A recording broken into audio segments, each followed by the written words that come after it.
Good evening. I am back finally to discuss more Rush albums, my favorite Rush albums, and my personal journey with Rush, the band Rush, my favorite band in the world. In the whole world, it's been quite a while since I did a new one, and I've been wanting to do a new one. This time, we're going to talk about the album Presto, which was the follow up to Hold Your Fire, which is what I talked about last time. And that was months ago. I'm sorry for the delay and the long wait to do this. I've been itching to do this for quite some time, but got sidetracked with life, new job, and different things going on, all that kind of stuff. So, you know, uh, but now I'm back. Now I'm finally back. I was just thinking, let's just do this, Because I mean, besides, I've been listening to this album a lot and this period a lot, which is the late '80s, the late tail right at the end of '80s, and really the beginning of the '90s, 1991, which is Presto and Roll the Bones. I always consider that them two of a period, kind of. They're each their own period, but they're kind of a period overall, coming out of the '80s. But in this case, I'm going to talk primarily about Presto. I just love that title, and that's the album cover right there. Beautiful. My favorite thing is the logo. I love the logo. The Rush logo looks badass. And this is my original copy that I bought back in '89 when it was released. Um, I've had it ever since, and I never forget the day I put this in my CD player. You know, I love the way it looks too. It has a really cool look to it. And but I'm getting a little ahead of myself. Um, it is October. Well, now it's 15th because it's kind of the wee hours. I'm a bit of a night owl, and it's Halloween time, and I love my. I have all my Halloween lights on. How do you like that, huh? Different lights and stuff, and I don't know, just puts me in the mood. Anyway, back to Rush, Presto. So yeah, this came out at a really cool time. This is a really interesting time. My journey with Rush was a really great time to be alive, especially, you know, when I first got into them, obviously in the '80s and following through the '80s, and really into the '90s as well, um, because it was pre-internet and everything was so different, you know. And really, I know it's a cliche, but this was the soundtrack of my life. The soundtrack of my life. As was the other bands and other music that I listened to, but no more the case than with Rush, the music of Rush. Now, in the case of Presto, it was kind of the beginning of another chapter for Rush. Now, personally, for me, because I like to discuss kind of what went on between the albums, because this is again about my journey, my personal journey, And look, anyone that's watching, if you want to leave your comments and like and share and subscribe as well, but leave comments about what your journey is and where were you and when you heard Presto? Was it when it came out, like with me, following the band from album to album, or was it later on? Uh, Maybe you got into Rush later on and you finally discovered it and everything. But for me, it was when it came out. And when it came out was a really interesting time in this band's career because, backing up and talking about Hold Your Fire, the thing about Hold Your Fire is at the time there was no internet, so we didn't really know. But I remember the feeling between me and a lot of the other fans that I knew in high school in particular. We actually thought that Hold Your Fire might be the last album. It just, I don't know. For some reason, we just kind of felt like, well, maybe because they did take a nice long hiatus at the Holy Fire, and I don't know, they've been at it for quite a while, and some of us were thinking maybe the other shoe was gonna drop or something, and they were just gonna like pack it in or whatever. But when they came out with Presto, it was really nice for me personally because I was like, oh, okay, then they're not quite done yet. Here's another one. you know, and I guess with going forward, obviously they between this and the rest of the albums that they made, they were able to make another 7 albums in their career in the next 20, 30 years, 20, 25, 30 years, and who knew, but at the time, just this one album by itself was a big deal. So yeah, coming off of the 80s, obviously, like I said in my last album, Hold Your Fire was sort of like the end of that chapter for me. I see it as a perfect closer to the 80s and the direction of the 80s, which began with Signals, or if you want to go even like the side two of moving pictures, getting into keyboards in a big way and incorporating that into their music. I said it in the last thing too, that I thought Hold Your Fire was like they mastered their new sound, and I did. I thought it was so. I think it's very appropriate that with Presto, with the direction, it was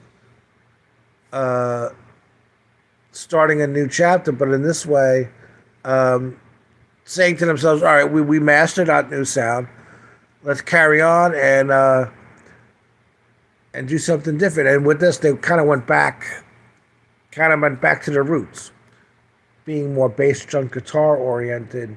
At least with the songwriting, there was still keyboards on Presto, but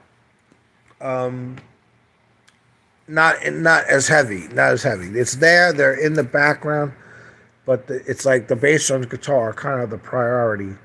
Whereas with the last 4, they were really a big, big, big part of the overall sound in a big way.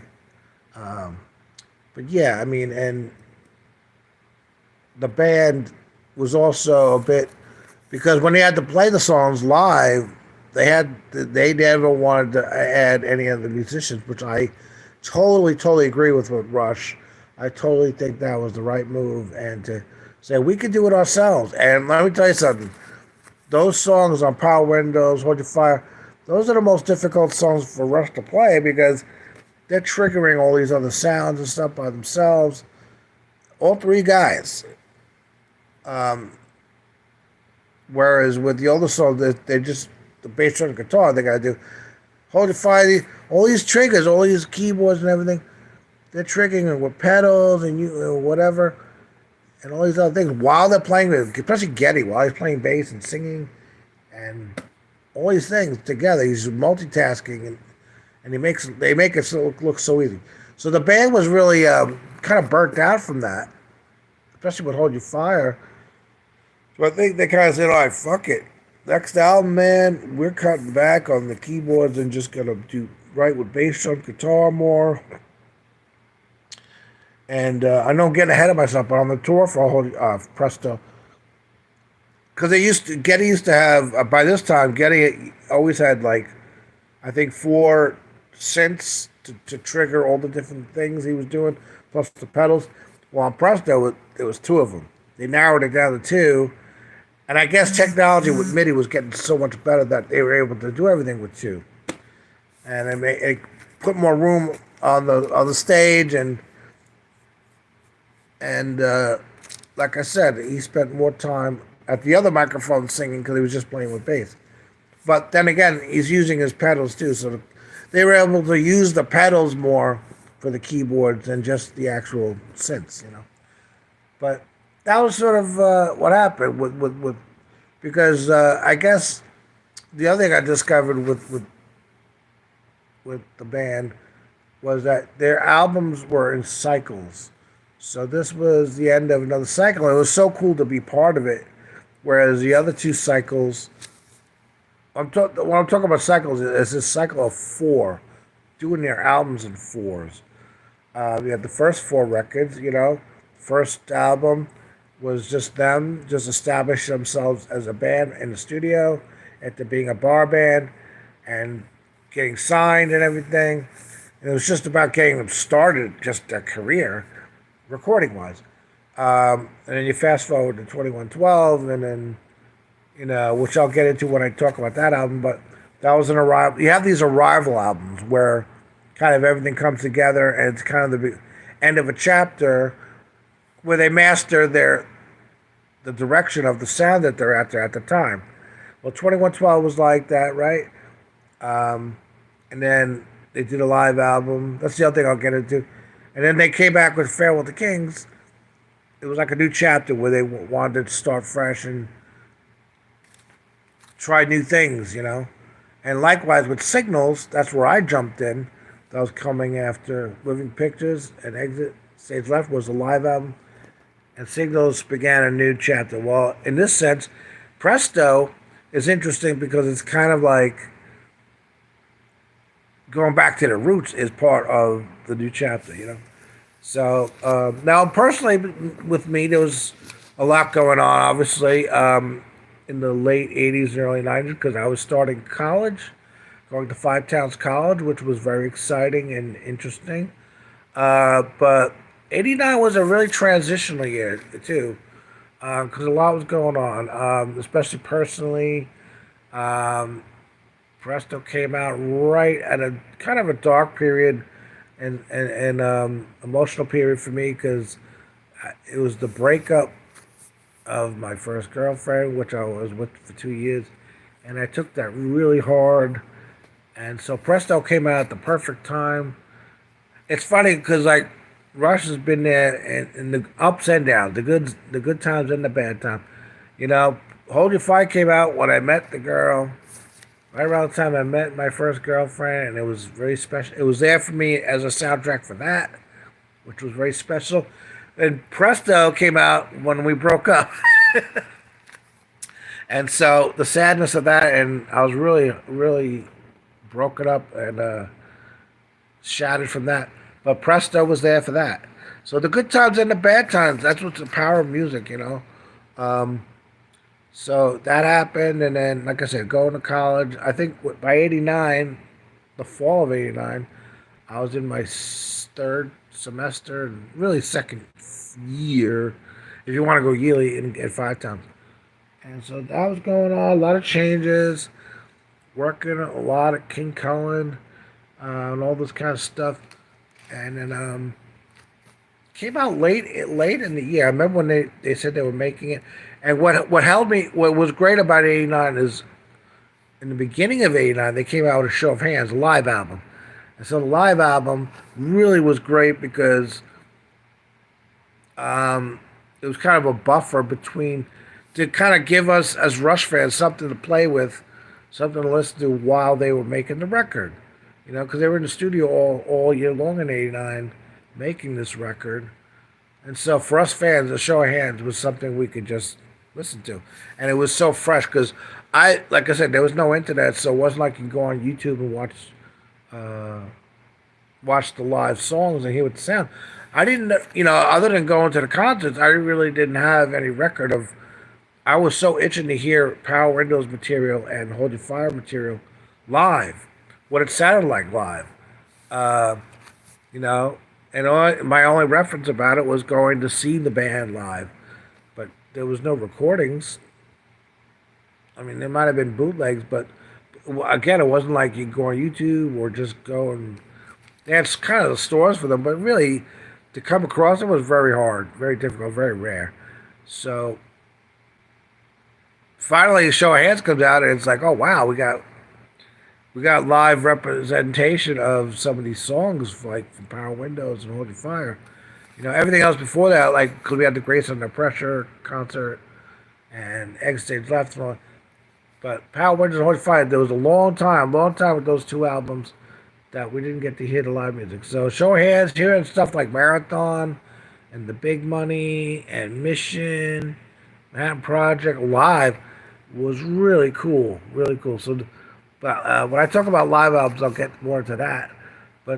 So for the year of '89, while Rush was in the studio, that was perfect thing to hold us over until the record came out. But yeah, '89 they went back to the studio because I think with the previous two albums, I don't know if I mentioned, but they traveled around the globe to record Power Windows and Holy Fire because the last studio album that they did at the studio was Grace Under Pressure, and according to Getty, they was so they had a tough time making Grace Under Pressure. They were kind of getting cabin fever, not feeling good. So they said, let's go travel around the world, different studios, Montserrat, Caribbean, and London, and all these different things, UK, and jump around. But with Presto, they said, let's go back and stay home. Let's stay home, stay close to home in Canada. So they did it at the studio once again, which is really cool because that's where they moving pictures. That's where they made moving pictures, permanent waves, signals, Grace Under Pressure. Some of the most classic records. And I think it definitely has a vibe of that, like the back to it being like a classic sound. There's so many things on this album. It was so fresh. So while I was listening to a show here, they were making it up there, and it was really late in the year when this album emerged. I remember hearing about the title at college, and like all the time, when I hear about a new album, I'm always surprised and wondering, is that real? For real? Presto? That's the name of the album? I remember the guy told me, and that really jumped out at me. I was like, Presto, huh? Okay. And eventually, Show Don't Tell was the first single, and it was really, really cool to hear that. Once again, I probably heard it on BAB, I think, or something, and caught it I always catch these new songs at the end when I first hear them, but really, really cool, really modern. One of the best songs they ever wrote, and probably at the time one of the best songs I ever heard in my whole life. I think everyone else who heard it said the same thing. Um, it's got the bass solo in it and stuff like that. But I'm getting ahead of myself. That came out first, like they always do. They had the cool thing about Presto though was interesting is most Rush records they have kind of always have an album release party for on the radio for different things. Well, with Presto, I consciously said I don't want to listen to any album premiere parties. I don't want to hear the album. I want to get the record and just listen to it all new when I first hear it. So the only two songs I really knew going in was Show Don't Tell, which was the first single, and then I remember I think about a week before the album came out, BAB did an interview with Getty, and they played the song Presto. And so that was the only other song that I heard, and now it's really cool hearing it the first time. That's one of my favorite songs, but I'll get into that in a minute. So Presto and Show Don't Tell, right? And then the album comes out in November, if I'm not mistaken. November, which is really late in the year. Typically, Rush would either put out an album in either the spring or most times really around September-ish, October-ish, when school's kicking off. But by this time, it was like towards the holidays. And like I said, I was going through the breakup of my girlfriend, and it was good. So this album came out at the perfect time to cheer me up. I needed it. I needed it big time. But buying this album, I went down to Northport. I forgot the name of the record store, but it was really great. CD store. On a cold, cold fall. Really felt like winter already because it was cold. I bought this copy, and it came. This is when the CDs came in these big boxes. I still have it somewhere. I used to keep the boxes and keep the the big covers from the CD boxes and hang them and kind of each one hang them on my wall.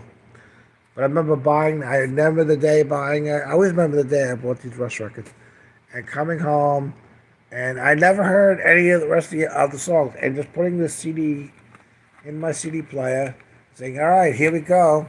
We're gonna listen to this whole album." Pretty much not knowing what's on it, not hearing one note except for Sir Don't Tell and Title Track, and we're gonna play it. I remember seeing all the titles. Oh, we got 11 tracks.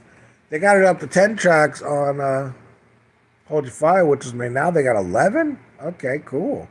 I put it on and I played it through from beginning to end, and it was the best thing ever, man. It was the best day ever. I'd never forget that. Um, and it was wonderful. Like I said, the direction was bass, drums, guitar again. Uh,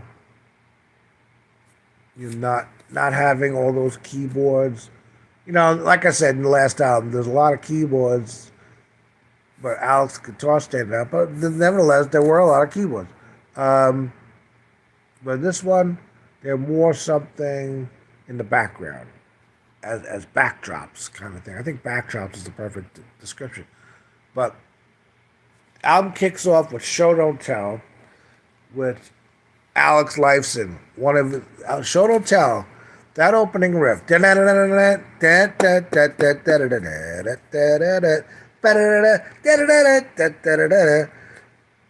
One of his best guitar riffs ever. Ever. I mean, that's in the top 5 easily. I mean, it's such a key riff. Um, it showed that he was kind of like, I'm setting the direction for this new album right here, right now, with that song. And that was the first one they worked on. And what the cool thing about this album overall is just the direction, the way that they're able to start this. It's like it was going back to the roots, but it was new again.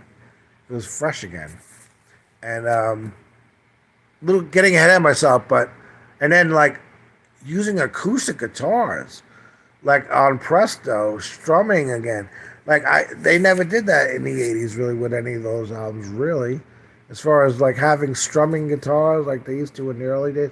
So that and just like, but yeah, just getting back. But Show Don't Tell, very modern sounding tune. It has a very modern, and Alex playing those kind of suspended chords and stuff. Um, like in that first chord in Show Don't Tell, I think it's like a sus2 chord or a sus4. Um, my theory is kind of off right now. But yeah, I mean, like that chord, he always talked about with the hemispheres chord. That I own that chord.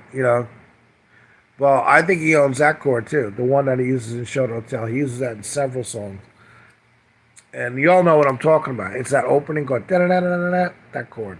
He uses that in several songs. I hear it in like Roll the Bones, Cold Fire, and even on his solo album, there's a song where he uses it. I think Force 10 might have it, but really great guitar sound. Um, Rupert Hine produced this, and I know a lot of people in hindsight talk about this as like being kind of a thinner sounding record compared to what they would do later with counterparts and all that. But I'll tell you, coming after Hold Your Fire, I think it was a really refreshing sound, and I think that it really sounds fresh, and even to this day, it sounds very fresh. But Show Don't Tell, that riff is so amazing, and then the verses. I learned the song on guitar, and it was just really fun to play along to. Getty's voice is amazing. The other thing I noticed about with this album and everything is there's no theme. There's no theme going on as far as the lyrics. The upper in the last few records always had some kind of theme going with Grace Under Pressure, or his pressure, obviously, and trying to, keep a positive feeling even through pressure. Power Windows, obviously. Power was the theme to all the songs. And then it was Time and Temperament on Instincts, on Hold Your Fire. Well, with Presto, there really wasn't anything. It was just kind of whatever. Right about each song was its own thing, you know? And, but Show Don't Tell kicked it off. I think it's very proggy, actually, in a very modern way. Um, to me, a lot of fans, when they think Rush proggy, they think, Farewell with the Kings, Hemispheres, that kind of thing. But to me, Rush is always proggy, progressive rock, no matter what, just because they're Rush. And what I mean by that is they never, a Rush song is never typical. You put a Rush song next to any song, even like mainline rock bands or whatever, pop. Their stuff is unique. Their stuff. Some people would say weird. Rush joke around like this stuff is weird. Well, weird is good because it's not going by any formula. It's not going by. It's just Rush. And so these songs like Show Don't Tell, Rush is doing their own thing and being proggy, being thinking outside the box. A great example is there's no guitar solo really in this band. In the song Show Don't Tell, there's a bass solo instead. Getty goes off on this funky bass solo. And this is where the funk was starting to come in with Rush, from a bass point of view. He started because this was the time when I think the Chili Peppers were out, and then you had Faith No More was a little. I think it was 1990. I was coming a little bit later, but Red Hot Chili Peppers a little later on. Primus came out, so plus I know he was into like jazz fusions kind of stuff, like Alan Holdsworth. Who was that bass player? His name will come to me soon. Jeff Berlin. Getty was really into Jeff Berlin, and you could tell with that wah bass. He was using the wah bass on this album. That in that bass solo, he shows his. And I tell you what, Rush, when they go down that jazz fusion direction, I always love that. I know they kind of got away from that and wanted to say we want to be rock. That's fine too, but when they mix the rock with like jazz rock fusion, I love that side of Rush so much. I wish they had done more of it in the years. I guess they sort of did. They kind of did with instrumentals like Limbo and Leave That Thing Alone, like mixing the rock with that. But great bass solo, great singing. Getty's voice is as good as ever with this album. It's like he's singing the lyrics out more. He's singing like the vowels and everything are a lot more singing, like vocally, just more singable. Like if that means anything, because I remember him talking about how in the previous album the lyrics were just like the words. There was a lot of words and a lot of words. Whereas this, they kind of cut back on some words and to make it more singable. So Show Don't Tell, a lot of guitar with the riffs. Obviously, like I said, the keyboards were in the chorus, but very minimal, much more minimal compared to before. I guess minimal in the sense like almost like the way they were with songs like Tom Sawyer and stuff like that, where it was just like a little part in the song and not like big sequencers necessarily and all this, for the most part. And Show Don't Tell, man, what a great opening song. I mean, it was a smack in the face in a good way after Hold Your Fire, saying this is the new direction. Sets the tone for the whole album. It's sort of like the grand opening, as Neil Peart, I think, mentioned. And then we head into song 2, Chain Lightning. And like always, great 1-2 punch. Chain Lightning was just great, straight ahead rock beat with the main riff and getting into like tension too with the notes, playing these sort of tension notes in the riffs. And great little idea in the lyrics. Chain Lightning talking about response and how we respond to things. I think he was inspired by a media show that he watched with his daughter. Neil Peart talked about it in an interview, and it was synchronicity with a weather event, talking about these things called sun dogs, which is mentioned in the chorus. Beautiful chorus, by the way, which is sort of the opening riff in the song. The chorus thing, beautiful chords. Alex Lifeson. When I think of guitar players, and guitar playing, a lot of guitar players and fans, when they look at guitar players, they think of soloing, guitar solos, and they judge the guitar players off of that. I do not. I do not. And it's probably because I'm a Rush fan. I'm Alex Lifeson's my favorite guitar player.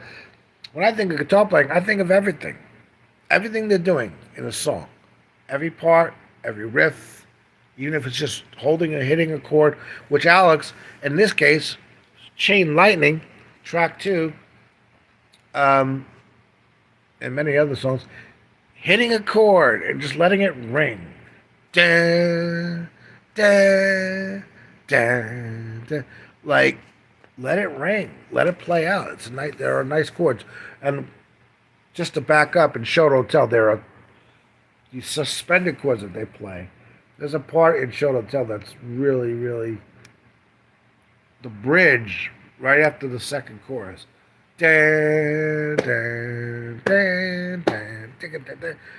One of my favorite moments of any Rush song right there. But that again, it's another example though where they let these chords ring out and really feel the thickness of all these parts together. Well, Chain Lightning, the opening riffs is like that. Very nice chords. But then it breaks into like the riffs, all these tension notes, and then just playing some rock, getting back to rocking out, rock and roll. Let's play some rock and roll. They said we did all the keyboards before, and now let's play some rock and roll. And that's sort of what they established with, I think, with Chain Lightning. And great melodies. The vocal melodies, like I said, are really nice. And great choruses, very uplifting, great guitar solos, too. This one has a really cool guitar solo. I think it's like he played like a backwards solo or something like that. And really cool. And they got different, with each album, they kind of, there's some surprises. With this, it's like these voices that come out into the song. At the end of the song, you hear the voice go, "That's nice." um, but yeah, Chain Lightning is really great. Great second tune. Now, the third track is one of Rush's best songs ever, called The Pass. The Pass. I remember when I saw a lot, Rush, they teach me a lot of things with their lyrics, because a lot of times I don't even know when I'm first hearing these songs, what the title means or where it came from. In a lot of cases, I always thought Neil Peart made it up. They literally made up these titles. But obviously he reads a lot, and, but The Pass, I was like, what is The Pass? What does that mean? But it's about teen suicide and addressing that. Very emotional song, and I've gotten emotional and choked up listening to it, and very hard times in my life, especially in the early '90s. This song was there for me, and I'm hoping it was there for more other people too. Going through tough times. Very emotional track. I remember I was starting out my first band. At the time, it was called FAR, F-A-R, and we used to play The Pass all the time. That's the one thing about these albums too, like Presto, is because it's more guitar oriented. That much like it was with Moving Pictures and Egg Stage Left, Perfect Waves, as a guitar player, it was just fun to play along to some of these songs. Well, The Past was one of those songs. We used to play this song in my first band. That was one of the songs we played. I remember we played live, and we loved playing this song. The guitar solo, the riffs, very great. The riffs are so tasty. That's the thing about this album. Like a lot of fans, when they hear "Show Don't Tell," and we get to these breaks in the songs. I remember some fans saying that they were disappointed because they're wanting them to be more like Dream Theater, where they go off on these tangents. With nothing wrong with, I mean, nothing wrong with. I do it in my own music. These long, like instrumental bits where they go off and stuff.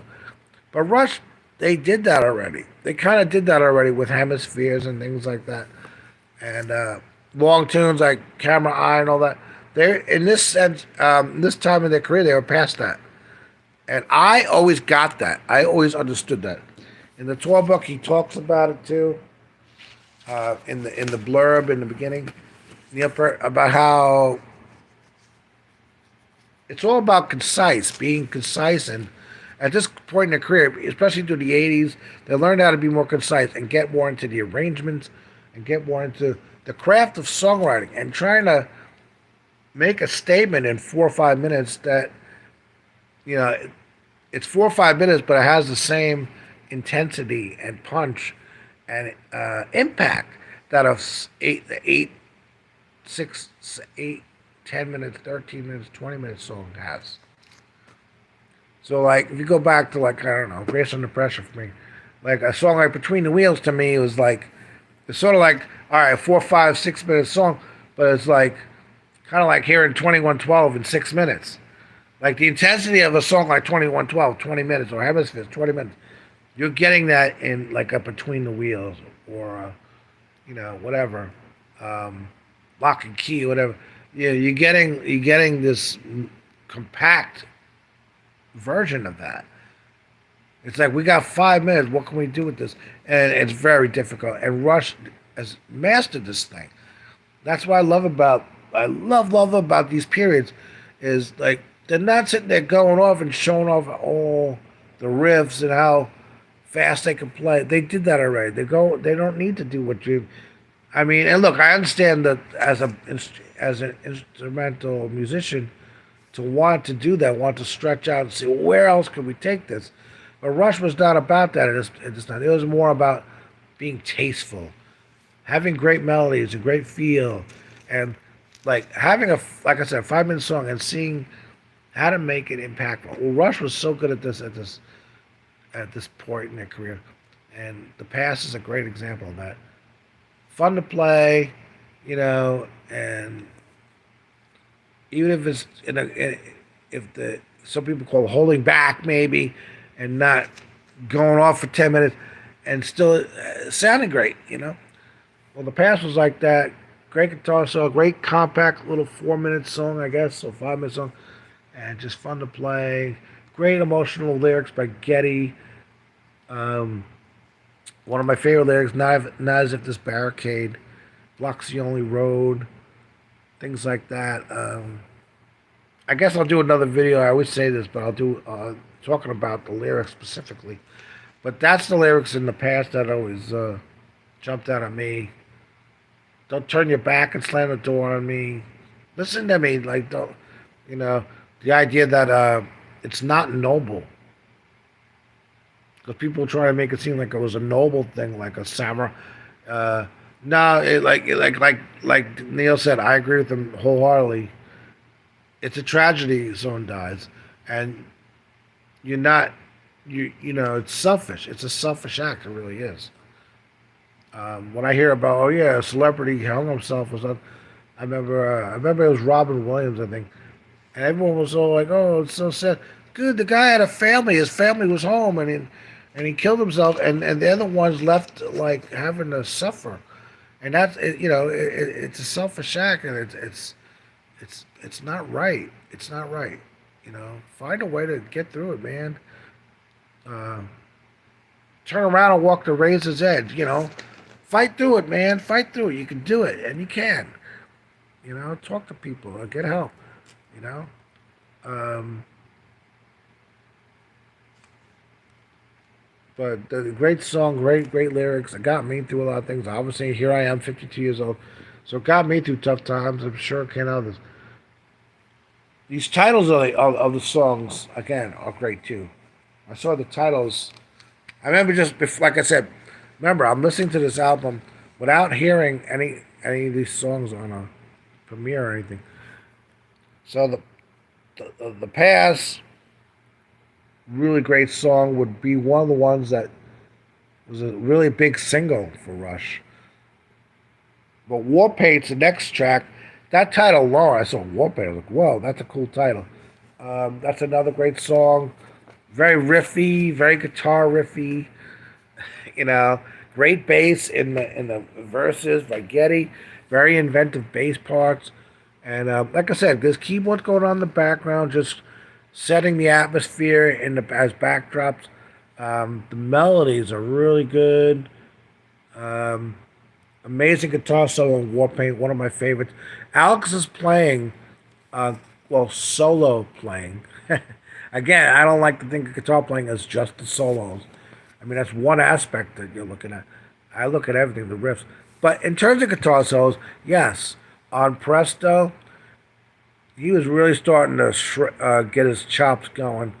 With the Hold Your Fire at the end of that, but Presto even more so. You could tell he was practicing more because I think they were touring, and I think he said he saw like Steve Morse opened up for Rush on Power Windows, and that got him really practicing more and getting his chops up to really improving his chops even more. And you hear it on Presto on a song like War Paint with the guitar solo. Great parts, and the rest of the song too. His riffs and everything. Um, Once again, Neil Peart's lyrics, War Paint, different themes on each song. This one's talking about, you know, vanity and dealing with that, deal with looking in the mirror and the mirror always lies, that kind of thing. Great rock song. Great rock song. They're writing great rock song. Nothing like a great rock song, like I said. Great feel, great melody, tasteful, being tasteful. Sometimes it's what you not play, musicians. You don't always have to, especially when you've been there and done that and you've done the solos and done the big songs with all the 100 different time changes and stuff. Look, we all love that. I love it too. But sometimes you get past that and you just want to write a great rock song. Well, that's what Rush was great at this point, is great rock song. Show Don't Tell is a great rock song. The Past is a great rock song. Well, the War Paint's no different. So great four track going in. And then they take a left turn with Scars. Another really great title, Scars. And this song is more very atmospheric, totally different song from the first four. Rush is going deeper now into the album and stretching it out with the song called Scars. Very cool lyrics, talking about emotional scars and different scars, having fun with that.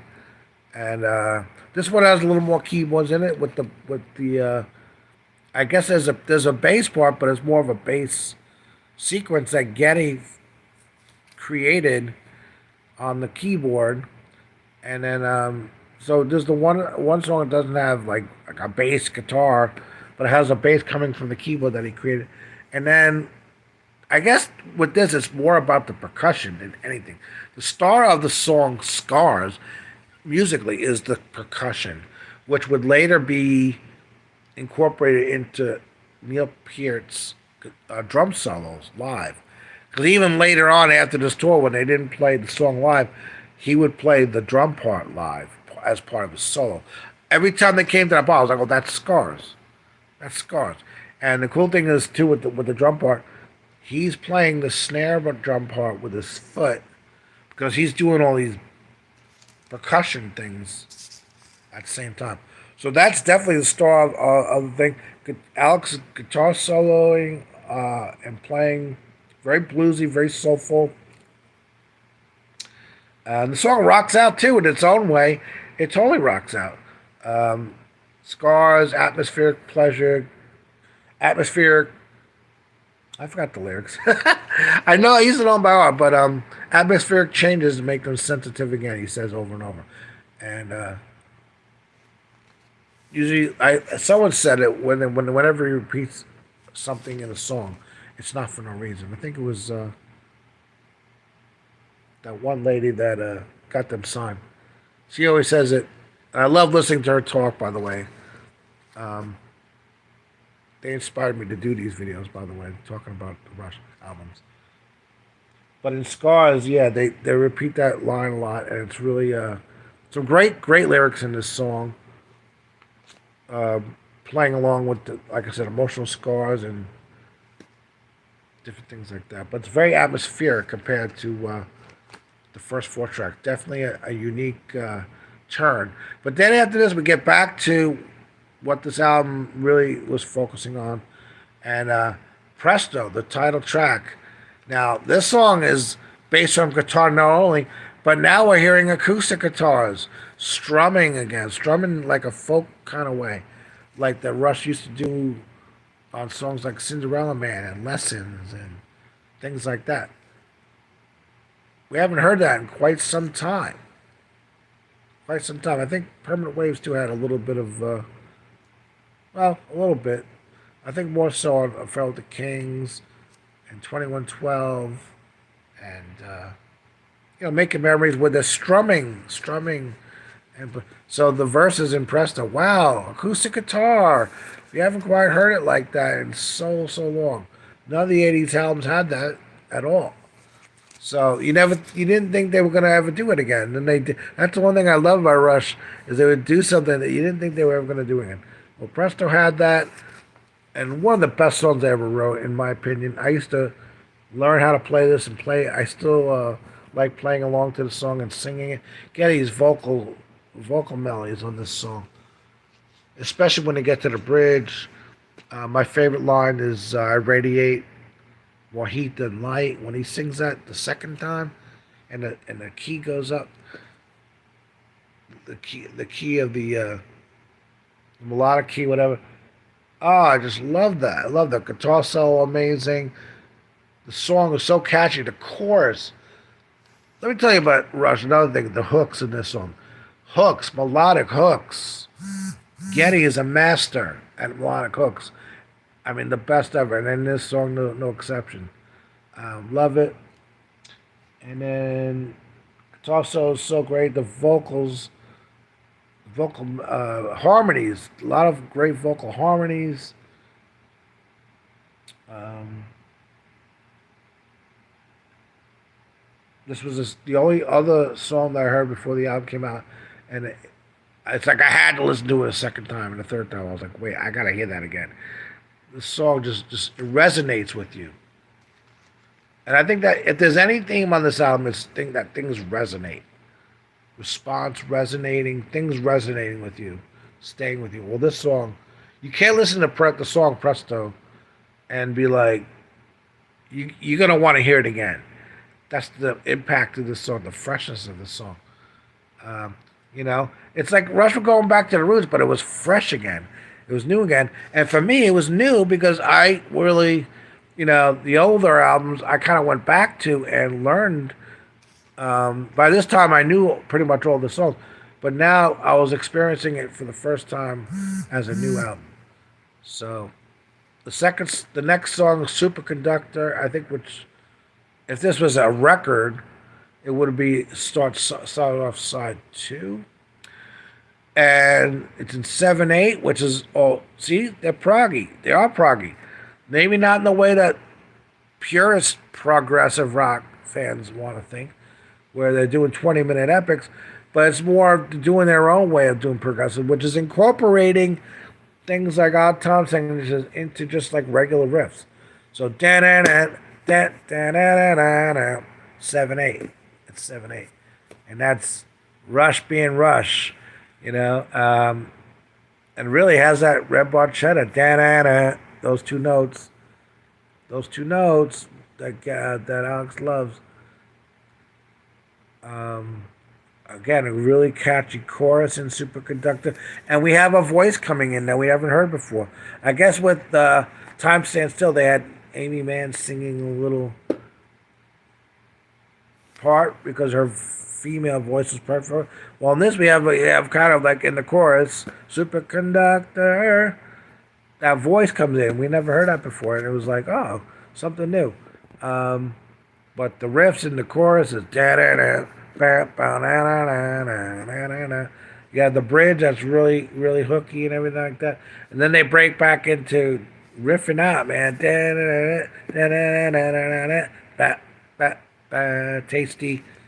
Kind of showing their rock and roll side, their Who side, their, you know, rocking out, rocking out. And but side two of the second half of Presto is really cool. I really love how their albums, especially in the '90s, like they got different sides to it. And side the second half, they didn't have again. We talk about how it was more bass, drum, guitar. Now, the keyboard was either in the background for the most part, like I said, like backdrops. The only thing I forgot to mention is instead of the synths, Getty was going a lot, especially with some of the tracks on the second half, more of a piano sound. Piano. We never really heard piano in Rush music. Maybe a little bit on Spirit Radio at the end, a little bit in different strings and things like that, but not really any piano, like acoustic piano. Well, we hear it on the song Anagram and Anagram and Red Tide, the next two tracks. Hearing this piano sound going on. Available light too, which I'll get to in a bit. But Anagram from Mongo, which was like the lyrics are playing around with this thing where each line, like the words have the same letters that the other word has and stuff like that. It's like a word game from line to line, this word game.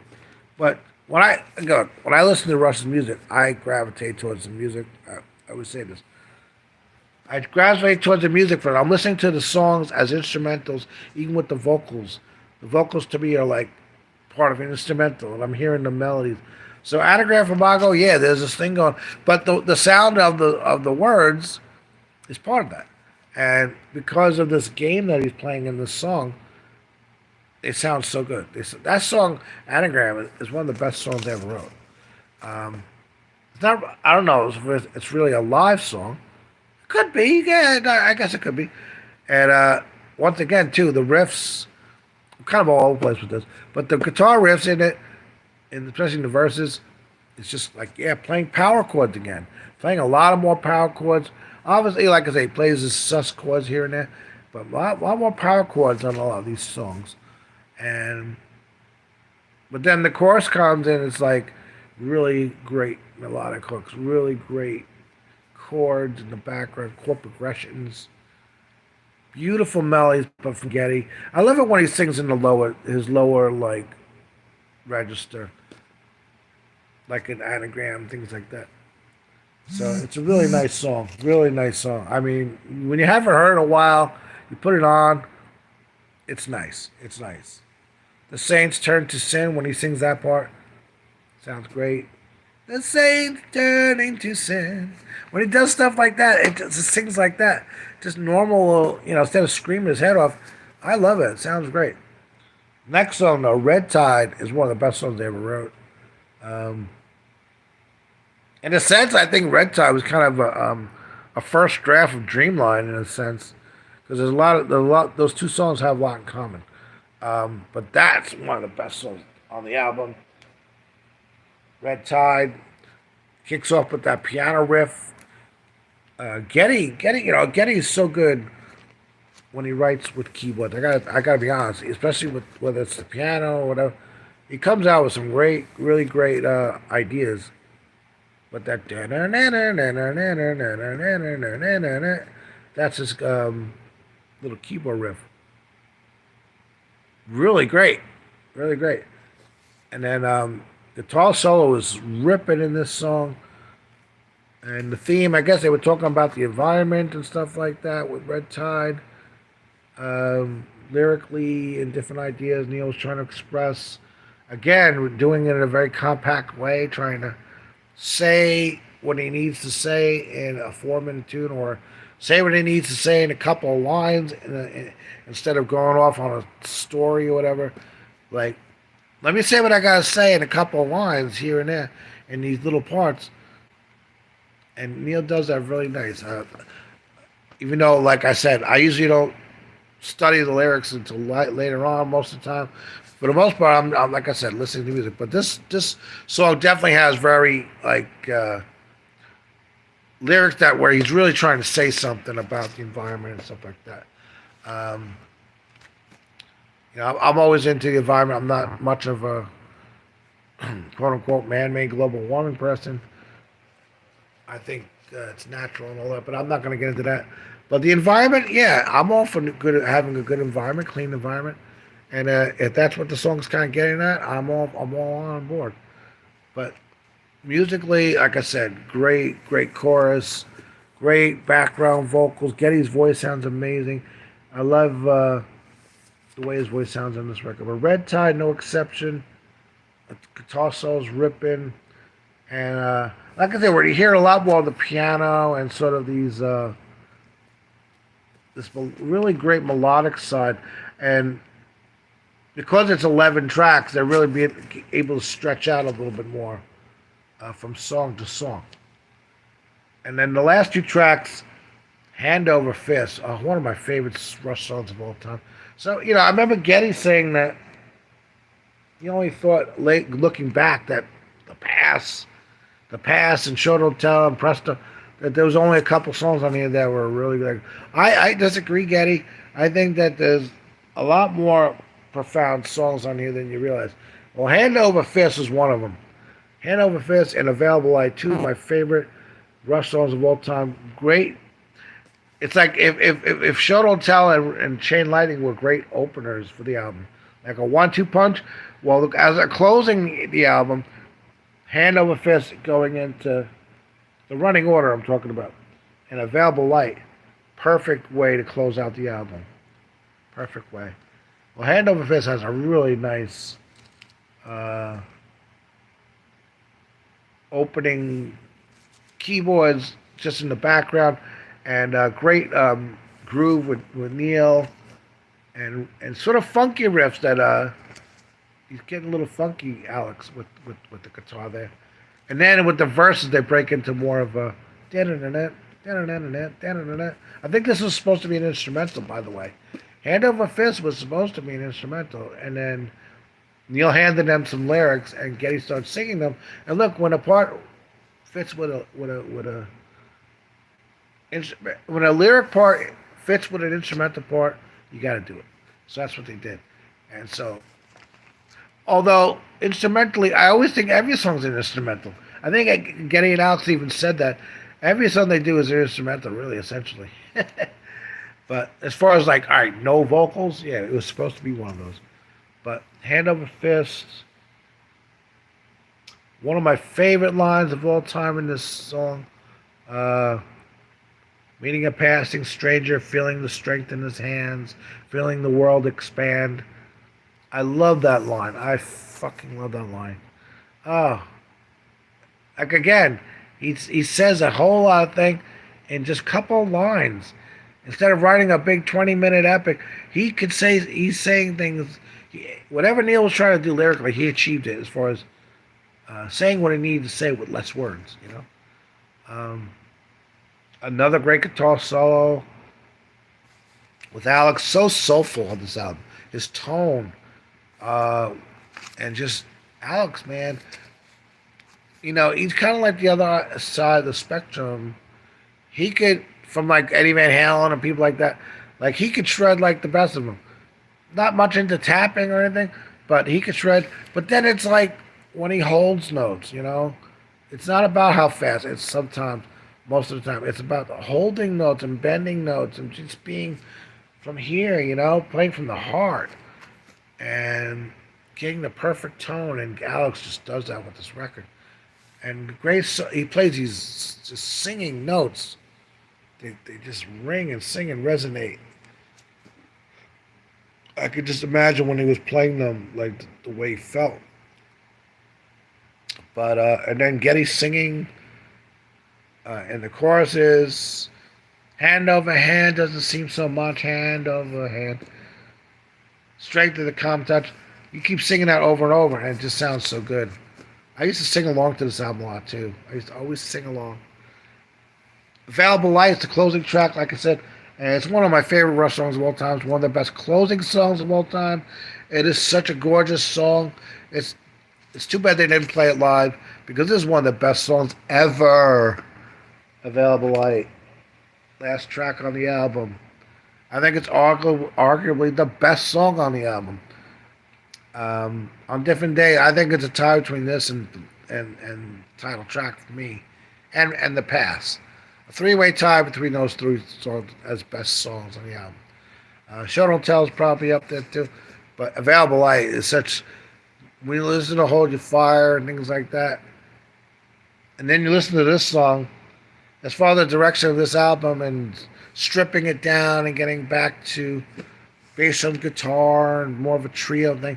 Well, Available Light, considering the fact that there is a bunch of piano on this, the guitar, bass drums shine on this song in every single part of the song. The riffs, in the verses, and the choruses, and the bridges.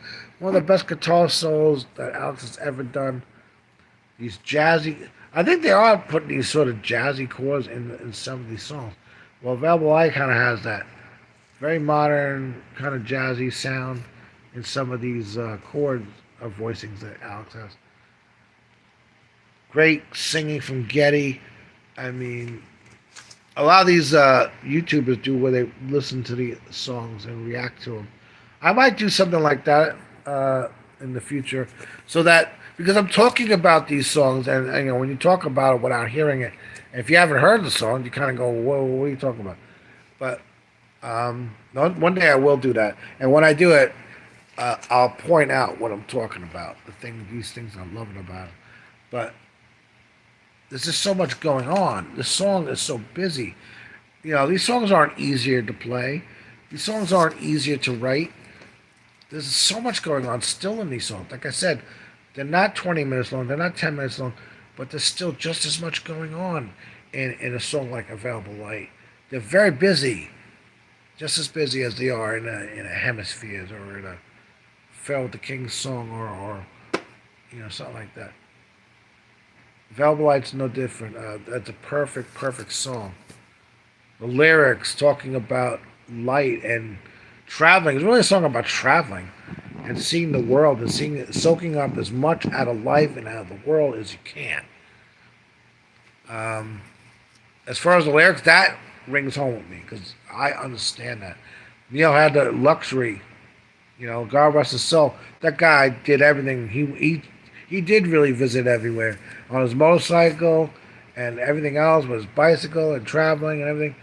He was the ultimate world traveler, and it's so inspiring.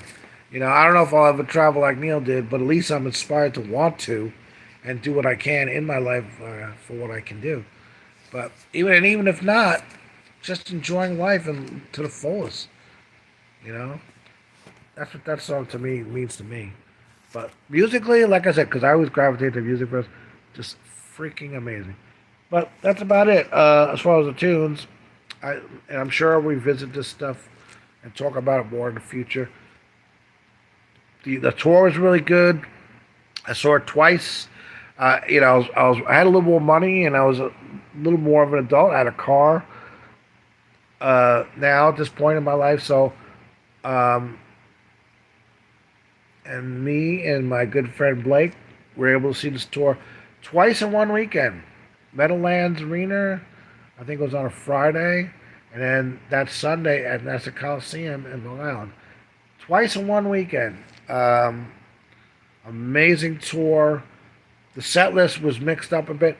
Finally, they were bringing back some of the older songs like Xanadu and Free Will. Free Will was the second song in the set list, coming off of.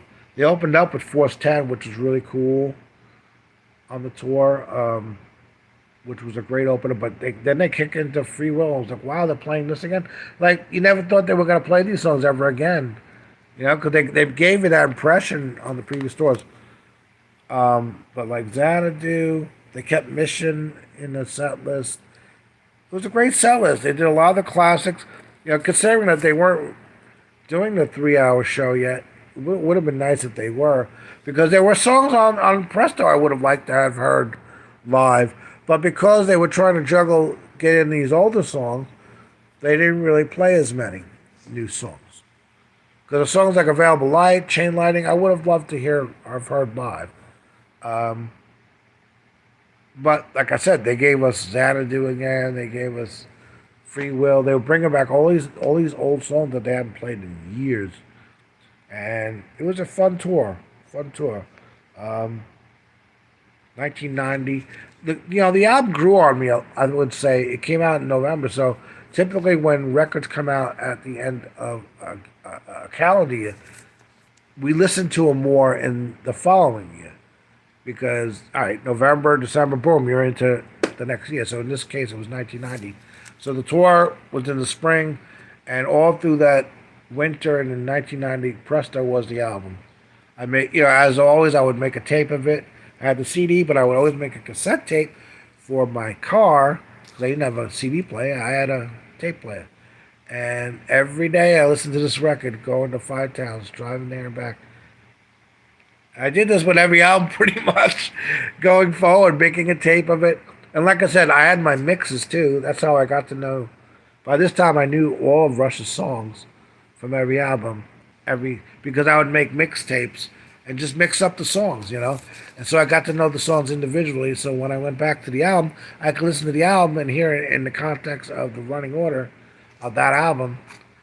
And that was a fun thing to do. If you're a new Rush fan, that's a great way to learn their catalog because there's so many fucking songs.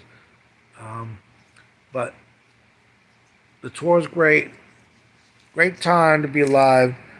I know I'm babbling on about all this stuff. The image, Getty with his slick back hair. He's always changing his image each album. And he had the slick back hair. The glasses looked really cool.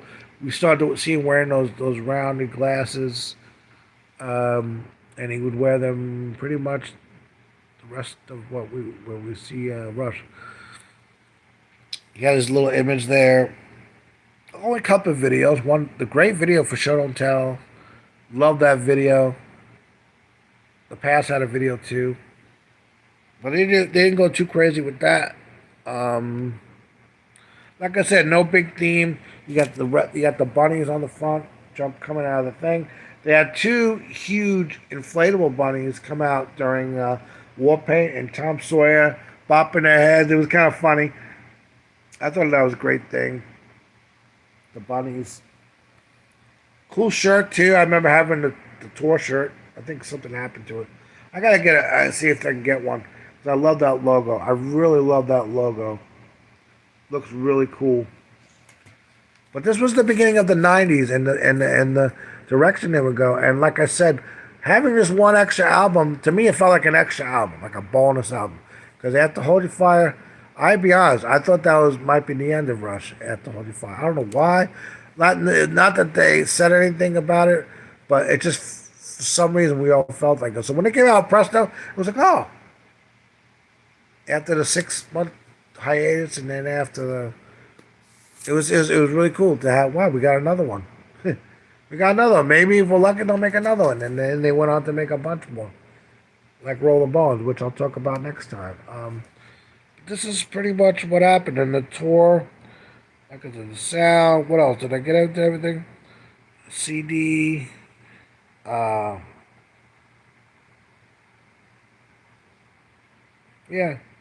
That pretty much covers it.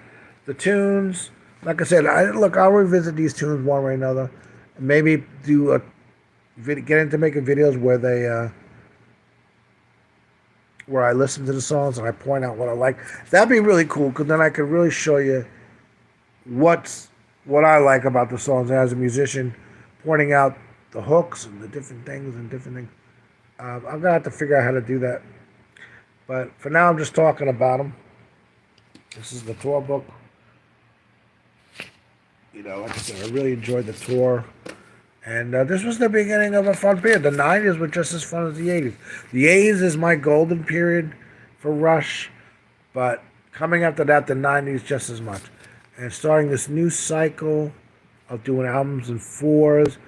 The 90s fours, which was Presto. I mean, it came out in 89, but I always consider Presto to be part of the 90s. I just do. even though it was released technically in '89, but it was November of '89. So really 2 months shy of 1990.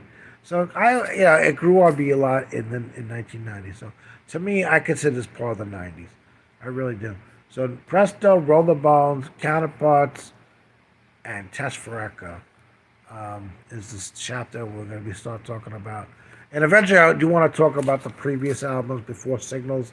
I haven't really got into album discussions about those, but I guess it's because I'm treating this almost like chapters in a book. Because really, my journey with Rush, that's how it was. It was these chapters, these albums, and then in between the albums, I'm going back and checking out the previous chapters, before Signals.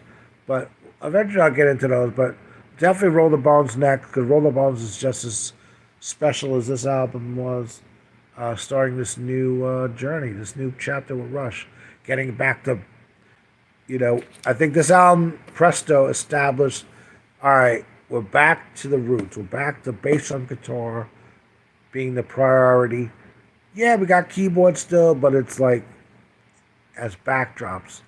Maybe a song or two where, they're a little more than, but nothing like, we're done with what we did on Hold Your Fire and the '80s. That, we finished that chapter. We're moving on from that chapter. We have moved on. Show Don't Tell, the song alone. We moved on. We're moving on from that. We're on, going forward. And Alex, man, he's like, fuck it. We're doing this, man. And it's great the way they came in and smacked you in the face with that song and this album. And it was a great step forward, man. I think it's a very profound album. Lately I've been just really into this period. Presto, Roll the Bones. I get hooked, I go through these phases, where I go through different stuff. And it's funny because, like, everything is old now. Everything is like, Clockwork Angels is 10 years ago now. 10 years ago since Clockwork Angels came out. Even though it feels like it just came out. It's been out for 10 years. So everything's old now. Presto is, what? 30s, 32 years? 33 years? Holy shit. It's like, but I've been really fond of this period. Even though, like I said, I was going through the breakup, my first girlfriend, man, that hit me like a ton of bricks. But see, in 1990, though, this album got me through it. Plus, going to spring break and all that, that helped me a lot. But Presto got me through that tough time. I'm telling you, if you're going through a tough time, don't kill yourself, like the past says. Music, the power of music will get you through it. Whether it's Rush or some other band, the power of music gets you through it, man. And they really got me through that tough time. Here I am to talk about it. I can laugh about it. I can look back and listen to this album and be like, yeah, it was a tough time, but still, this was the positive. This was, that thing in my life, Rush. This is what I love about them. Why I love them so much. Anyway, I'm gonna go now. Next time we're gonna talk about Roll the Bones. I'm gonna try to do that video very soon because I know it's been so long between when I did Hold Your Fire talk discussion and this. But that's about all that I can think of for now. If I think of anything else, I'll mention it in another video.